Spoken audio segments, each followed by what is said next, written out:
नमस्कार। मैं doctor Hariom, retired principal scientist CCSHC Hisar. आज हम डिस्कस करेंगे कि प्राकृतिक खेती में कीट नियंत्रण किस तरह से किया जाए। देखिए, जो कीट हैं या कीड़े हैं वो चार प्रकार से मुख्य तौर पर नुकसान करते हैं फसलों को। एक तो ऐसे होते हैं जो जमीन में मिट्टी में रहते हैं और वो जड़ों को नुकसान करते हैं, जड़ों को खाते हैं या उनके रस को चूसते हैं। इनमें मुख्य रूप से दीमक का नाम आता है। तो दीमक लगभग जब रेतीली जमीनें होने लगती हैं तो इसका प्रकोप और भी ज्यादा बढ़ने लग जाता है। आमतौर पर सभी प्रकार की जमीनों में दीमक का प्रकोप देखा जाता है। दूसरा व्हाइट ग्रब है। व्हाइट ग्रब ये सुंडी होती है जो काफी फसलों को नुकसान पहुंचा देती है, जैसे मूंगफली है, गन्ना है, ज्वार, मक्की, यहाँ तक कि कुछ सब्जियां हैं, स्ट्रॉबेरी है। और जो लांज होते हैं, जो घास के लांज होते हैं या पौधे होते हैं, उसमें भी इसका काफी नुकसान होता है और जड़ों को ये खाती है। रूट एफिड होता है, जैसे हमने कई बार देखते हैं कि गेहूं की जड़ों पर भी एफिड आ जाता है, ये रस चूसता है जड़ों का और जिससे पौधा सूखने लग जाता है जड़ें खत्म होने की वजह से।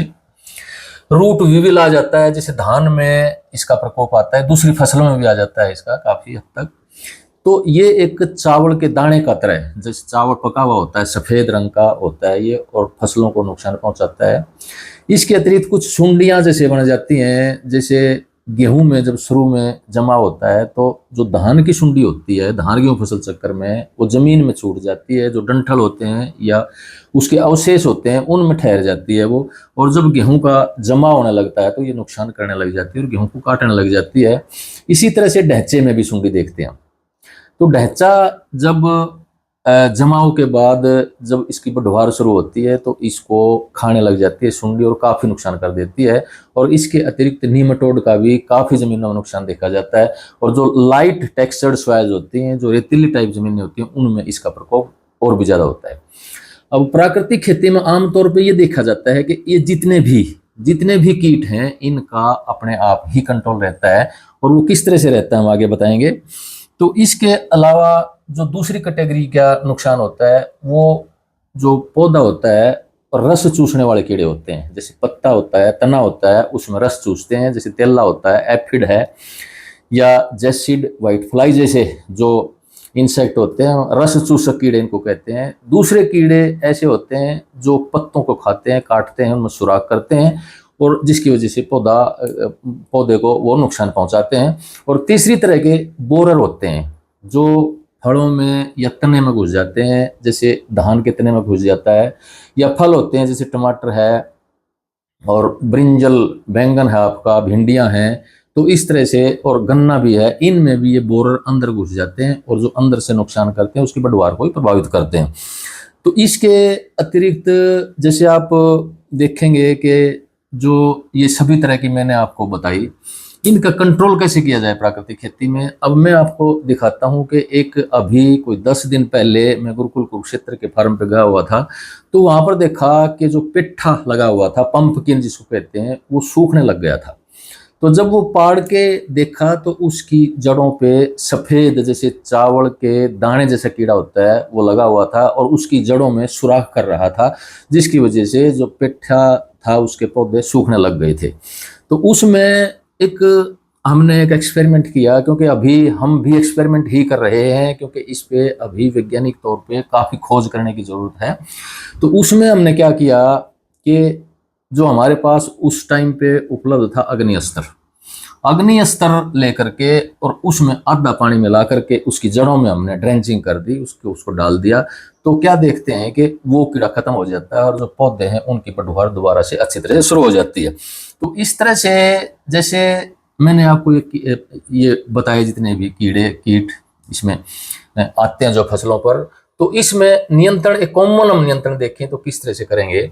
एक तो ये है कि जो जीवामृत में गोबर गोमूत्र होता है, जैसे ये अपने आप ही कुछ कीड़े और काफी हद तक ऐसा होता है कि ये उनको रेपल करते हैं। इनकी जो सुगंध होती है, जो बदबू होती है, उसकी वजह से कीड़ों का एक जो अट्रैक्शन है फसल की तरफ वो कम हो जाता है।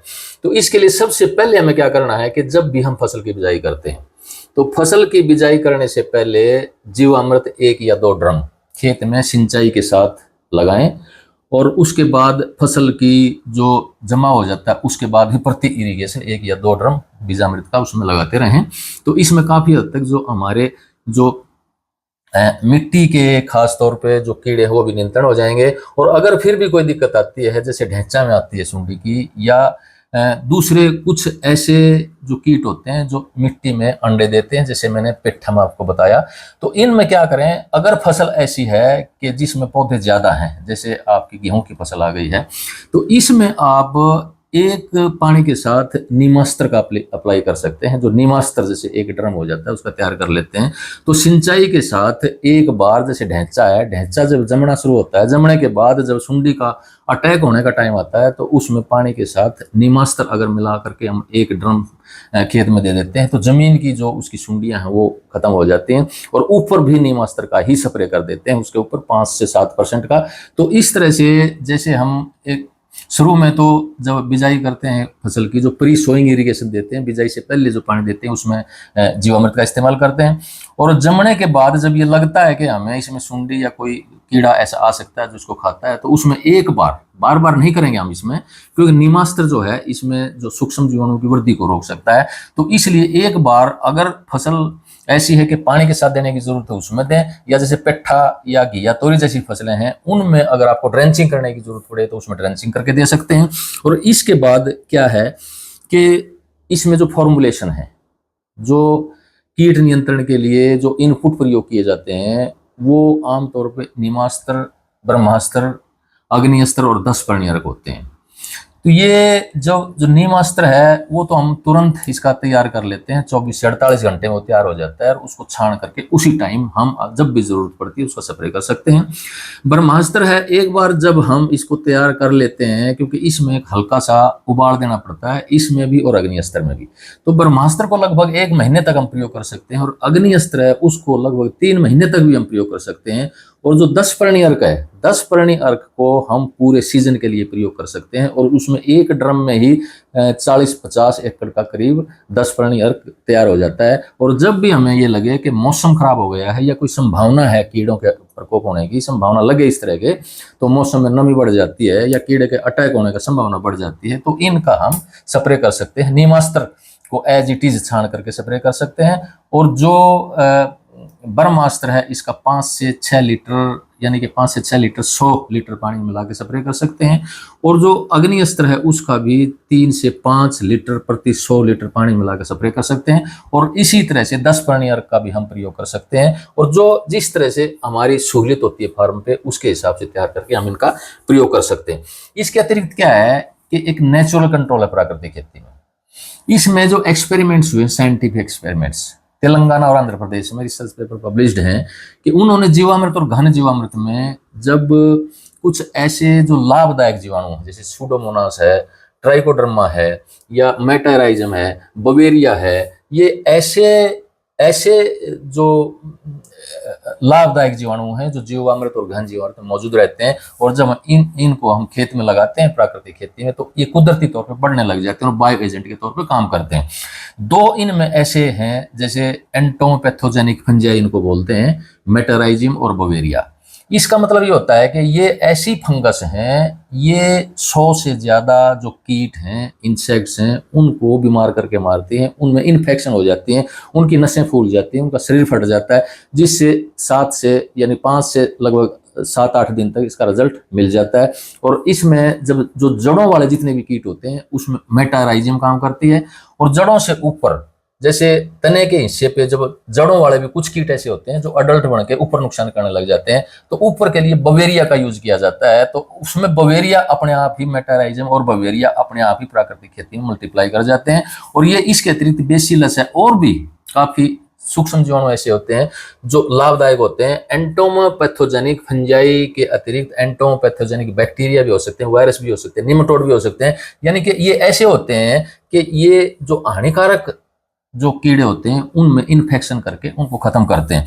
तो इस तरह से इन चीज़ों का मोटे तौर पे अगर ध्यान रखेंगे तो इसमें हमारा जो कीट नियंत्रण है वो अच्छी तरह से हो जाएगा, फसल की पैदावार भी अच्छी तरह से होगी। और प्राकृतिक खेती में तो आप देखते हैं कि जैसे दीमक जैसी समस्या है, ये प्राकृतिक खेती का कीट ही नहीं है, किसान इसको हानिकारक नहीं बल्कि मित्र कीट समझते हैं। तो इसमें फिर भी कोई अगर समस्या आती है तो कुछ किसान क्या करते हैं कि इसमें हींग का इस्तेमाल करते हैं। जैसे एक ड्रम में 40-50 ग्राम, जैसे 200 लीटर का ड्रम है तो 40-50 ग्राम इसमें हींग घोल देते हैं और सिंचाई के पानी के साथ इसको दे देते हैं। और इससे क्या है कि जो दीमक है रेपल हो जाती है। या कुछ किसान ऐसे भी करते हैं कि 40-50 या 100 ग्राम हींग को एक कपड़े में लपेट करके जो नक्का होता है जहाँ से पानी खेत के अंदर घुसता है उसमें मिट्टी के नीचे दबा देते हैं और वो जो सारा खेत में उसकी महक बन के चली जाती है और उससे भी दीमक रेपल हो जाती है। तो इस तरह से ये जो कीट नियंत्रण है जो मैंने बताया आपको, खास तौर पर जो मिट्टी में रहने वाले कीट हैं और जो नुकसान करते हैं, इसमें आप देखेंगे कि किसानों की यहाँ तक रिपोर्ट है। गुरुकुल कुरुक्षेत्र में मैं देखता हूँ 180 एकड़ में प्राकृतिक खेती की जाती है सभी फसलों में। यहाँ चूहों का भी कोई नुकसान नहीं है। चूहे भी एक बहुत भयंकर रूप से कई बार फसल को नुकसान कर देते हैं, लेकिन जैसे गन्ना है, दूसरी फसलें हैं, उसमें चूहों का भी नुकसान यहाँ पर नहीं होता है। तो इस तरह से जब प्राकृतिक खेती में आएंगे तो किसानों की तो यहाँ तक हिमाचल प्रदेश के जो किसान हैं उनकी यहाँ तक रिपोर्ट है कि वहां पर जो जंगली सुअर जैसे जानवर होते हैं, बंदर होते हैं, सुअर होते हैं, वो भी फसल को जैसे बर्बाद कर जाते हैं, घूम करके नष्ट कर जाते हैं। तो उनमें भी इनका अटैक कम हो जाता है, उनका अटैक नहीं होता है, क्योंकि इसमें जो गोबर गोमूत्र का जो स्प्रे होता है इसमें एक महक भी बन जाती है और इनमें अपने आप में ये एक दवाई के रूप में काम करते हैं, जिसकी वजह से प्राकृतिक खेती में जो कीट नियंत्रण है वो बहुत अच्छी से किया जा सकता है। लेकिन फिर भी मैं कहूंगा कि इस पे किसानों को भी और वैज्ञानिकों को भी काफी काम करने की जरूरत है, क्योंकि इसमें जो एक प्राकृतिक चीजें हैं वो अपने तौर पे काम करती हैं। कुछ ऐसे भी प्राकृतिक चीजें हैं, ऐसे भी प्रोडक्ट हैं जिनका प्रयोग करके हम अभी तक नहीं जानते हैं, जिनके बारे में कुछ नई नई चीजें भी आ रही हैं लगातार, तो उनके ऊपर एक्सपेरिमेंट करने की जरूरत है। तो इसमें हमें यह फायदा होगा कि इसमें रेजिस्टेंस की प्रॉब्लम नहीं आएगी, क्योंकि प्रकृति में बहुत से उत्पाद, बहुत सी चीजें ऐसी उपलब्ध हैं जो कंट्रोल करने में, कीट और बीमारी को कंट्रोल करने में एक बहुत अच्छा रोल अदा करती हैं। इसलिए इस पर हमें ज्यादा काम करने की जरूरत है। धन्यवाद।